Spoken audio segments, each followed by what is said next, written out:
My jealous sister-in-law and her family accused me of stealing her diamond ring, but when the truth came out, she wasn't ready for that shock. I, 29F, have been married to my husband, Shane, 31M, for 5 years. We have a good relationship and a comfortable life.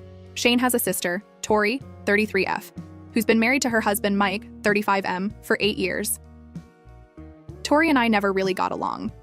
From the day Shane introduced me to his family, Tori seemed to have a problem with me. At first, I thought it was just because she was protective of her brother, but as time went on, I realized there was more to it. I grew up in a middle-class family. My parents worked hard to provide for me and my siblings. We never had luxuries, but we had everything we needed. I went to college on scholarships and worked part-time jobs to pay for my expenses. After graduation, I got a job at a tech company and worked my way up. Tori, on the other hand, came from a wealthy family. She never had to worry about money and got everything she wanted. She went to an expensive private college and then married Mike, who also came from a rich family. Tori didn't work and spent her time shopping, going to spas and attending social events. When Shane and I started dating, Tori made it clear that she didn't think I was good enough for her brother. She would make snide comments about my clothes, my job, and my background. She often tried to set Shane up with her rich friends, even though he was dating me. Despite Tori's attitude, Shane and I got married. Our wedding was simple but beautiful. We paid for it ourselves and had a small ceremony with close friends and family. Tori complained about everything at the wedding, from the food to the decorations. She even wore a white dress, which I chose to ignore to avoid drama. After we got married, Shane's career took off. He got promoted several times and started earning a good salary. We were able to buy a nice house and go on vacations. This seemed to make Tori even more jealous. She would constantly compare our lives to hers, always trying to one-up us. Last month, Shane's parents invited the whole family for a weekend at their lake house. I didn't want to go because of Tori, but Shane convinced me it would be good for family bonding. The first day went okay. We all arrived on Friday evening and had dinner together. Tori barely spoke to me, which was fine by me. On Saturday morning, we went for a swim in the lake. After lunch, Tori suggested we all play board games. While we were playing, Tori kept showing off her new diamond ring. She made a big deal about how expensive it was and how her dad had surprised her with it for their anniversary. I complimented the ring to be polite, but Tori just rolled her eyes at me. Later that afternoon, I decided to take a nap. I was tired from the drive and the swimming. I went to the guest room Shane and I were staying in and fell asleep. I woke up about an hour later to shouting. I went downstairs to find Tori screaming and crying. She was yelling that her diamond ring was missing. Everyone was trying to calm her down and help her look for it. Tori was turning the living room upside down, throwing cushions and looking under furniture. Suddenly, Tori pointed at me and shouted that I must have stolen her ring. She said I was jealous of her ring and wanted it for myself. I was shocked and denied it immediately.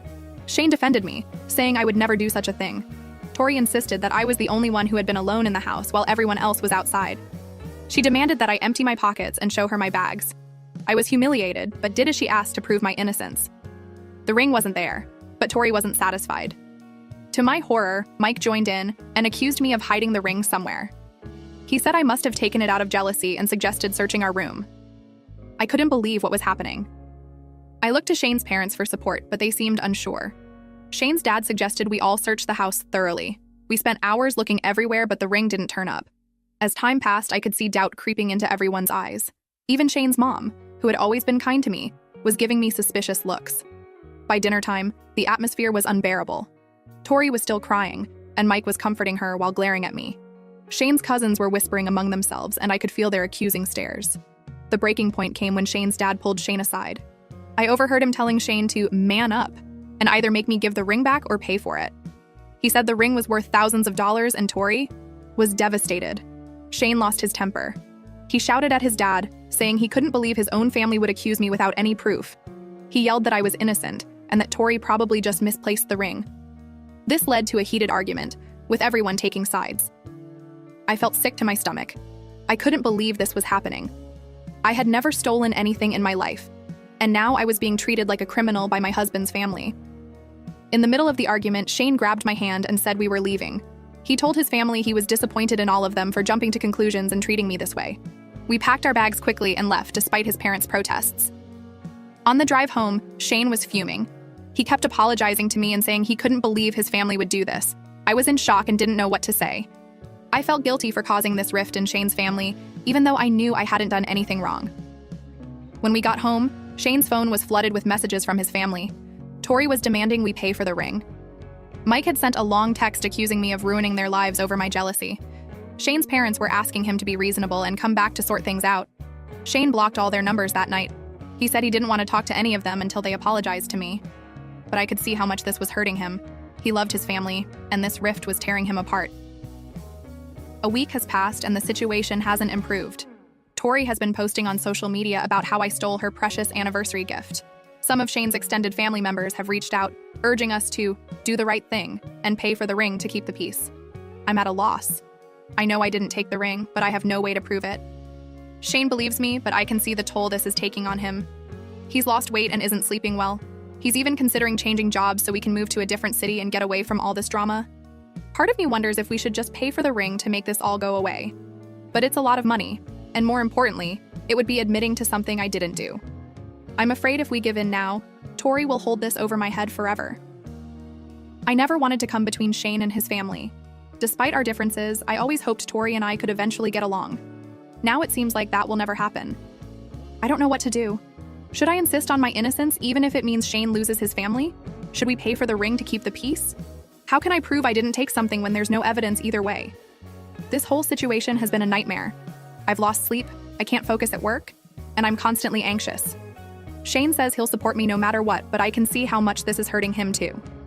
So, Reddit, should I admit to stealing a ring I didn't take or pay for it? What would you do in my situation? How can I fix this mess without compromising my integrity? Update. It's been 3 months since my last post and a lot has happened. I never expected things to turn out the way they did, but I'm relieved that the truth finally came out. 2 weeks after the incident at the lake house, I received a call from Shane's cousin, Leia. She said she had some information about Tori's missing ring and wanted to meet me in person. I was hesitant at first, but Leia insisted it was important. We met at a small cafe the next day. Leia looked nervous and kept glancing around as if she was afraid someone might overhear us. She told me that she had heard something shocking from Angela, who was Ethan's girlfriend. Ethan was Mike's best friend. According to Leia, Angela had confided in her that Mike was the one who had taken Tori's ring. Apparently, Mike and Ethan had gotten involved with a loan shark for a business venture. They borrowed a large sum of money, but instead of investing it, they spent it all on gambling and partying in Las Vegas. When it was time to repay the loan, they were broke. In desperation, Mike stole Tori's ring and sold it to partially repay the debt. He then used the family gathering as an opportunity to stage the ring's disappearance and blame me. I was stunned. I couldn't believe what I was hearing. Part of me was relieved that I wasn't crazy, that I really hadn't taken the ring. But another part of me was angry and hurt that Mike would do this to his own wife and then let me take the blame. Leia said she didn't know what to do with this information. She felt guilty for keeping it secret but was afraid of causing more family drama. I thanked her for telling me and assured her I would handle it carefully. When I got home, I told Shane everything Leia had said. At first, he was doubtful. He couldn't believe his brother-in-law would do something like this. But as we talked it through, things started to make sense. We remembered how nervous Mike had seemed during the whole ring incident, how quick he was to accuse me. Shane decided to do some digging. He started by reaching out to some of Mike's old college friends. He learned that Mike had a history of gambling that he had kept hidden from the family. A few of his friends mentioned that Mike had been in financial trouble recently. Next, Shane hired a private investigator. It took some time, but the PI was able to track down the loan shark Mike had borrowed money from. The man confirmed that Mike and Ethan had taken a loan and had recently made a partial payment with a diamond ring. Shane was furious. He wanted to confront Mike immediately, but I suggested we gather more evidence first. We didn't want this to turn into another situation where it was just our word against theirs. Over the next few weeks, Shane worked tirelessly to build a case. He got bank statements showing large withdrawals from Mike and Tori's joint account around the time of their Las Vegas trip. He found credit card statements with charges from casinos. He even managed to get security camera footage from a pawn shop showing Mike selling the ring. Once we had all the evidence, Shane called a family meeting. He told everyone it was to discuss the ring incident and try to move forward as a family. Tori and Mike agreed, probably thinking it was a chance for me to finally confess. The day of the meeting, I was a bundle of nerves. Shane's parents hosted it at their house. When we arrived, everyone was already there. Tori gave me a cold look, while Mike avoided eye contact altogether. Shane started by thanking everyone for coming. He said the ring incident had caused a lot of pain in the family, and it was time to clear the air.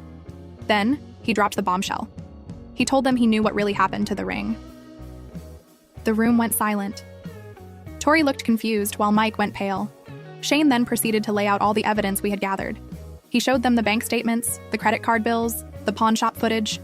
He even had Ethan on speakerphone, who reluctantly confirmed the whole story.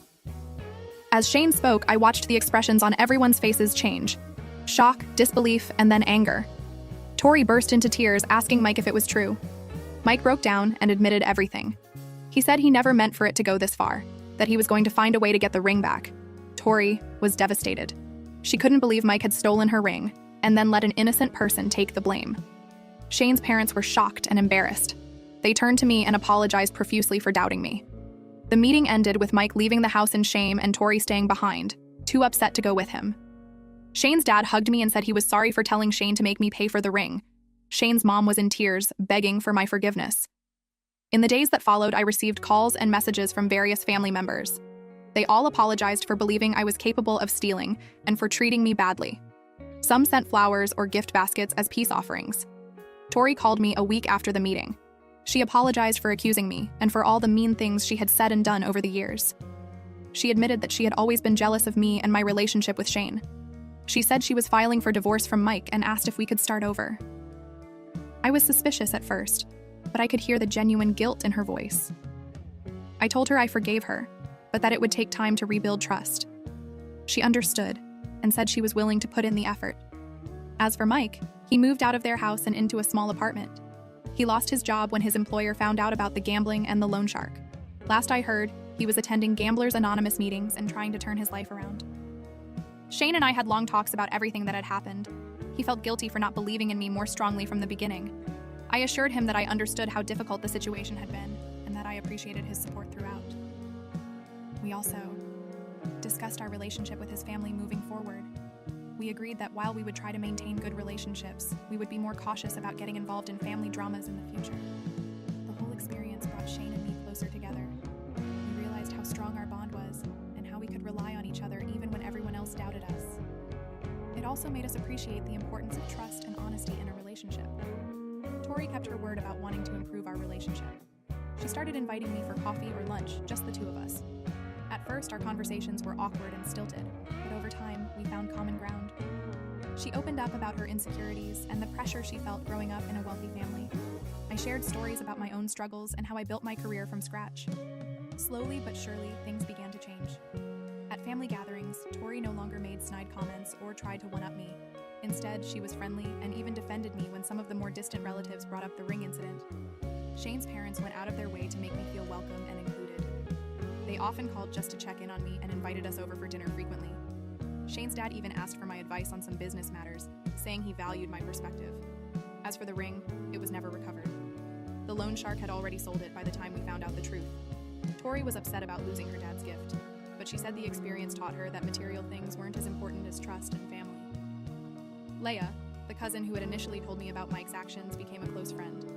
She said she admired how I handled the situation and wished she had been brave enough to speak up sooner. We started having regular girls' nights out with some of the other cousins. The experience also changed how I viewed myself. I realized that I had always felt a bit insecure around Shane's family due to my background, but standing up for myself and having the truth come out made me more confident. I knew that I had earned my place in the family through my own merits, not because of wealth or status. Shane and I had a long discussion about boundaries and family dynamics. We agreed that while we would maintain relationships with his family, we would be more assertive about our needs and limits. We also decided to start seeing a couples therapist to work through some of the residual stress from the whole ordeal. In a surprising turn of events, Shane's company offered him a promotion that would require us to move to another state.